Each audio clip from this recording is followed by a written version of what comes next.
دوارێ دارایی دەژی بڕاستی ئاستەنگیان دارایی جەم نویسکار هەنە نە هەر کەس کارێک پرتوکێ خوا چاپ بکێ و بەلاو بکێ بڕاستی دەزانێ ڕەوش چییە ینی ئەف تشتێ هەنا تەنێ جەمما ینی دە سەدەمێن سەرەکەنە گۆناهێ لێ ئەوەی نویسکار کاربێ ئەوەی تشتی دلێ خۆدا یانجی ئەشتەر بێژم وان بەرهەمێن خوا وەک دخوازێ بەلا بکە ئەو هەردوو سەدەمژی مشتەر گوتن وەشانخانەیەە و دوارێ دالیێ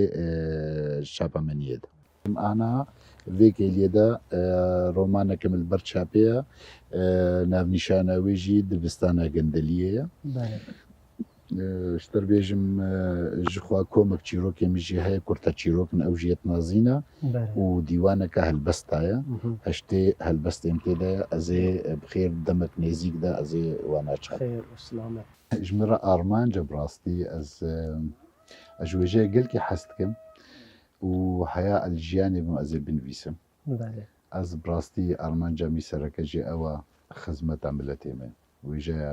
Kurdî taybetî yanî bi rastî û evê wêjeyê jî vê pênûsê jî bi rastî hişt got têkiliyê min bi gelek nivîskarên ne tenê Kurdî re ê biyan jî bibên çi Arab bên çi Xristiyan bin ji ber wê jî ji xwe zimanê got ez pê diaxivim ew jî alîkar e got ew têkilî bêhtir ferhat bin yanî ez vêga bi zimanê Frensî me wêjeya Frensî xwendiye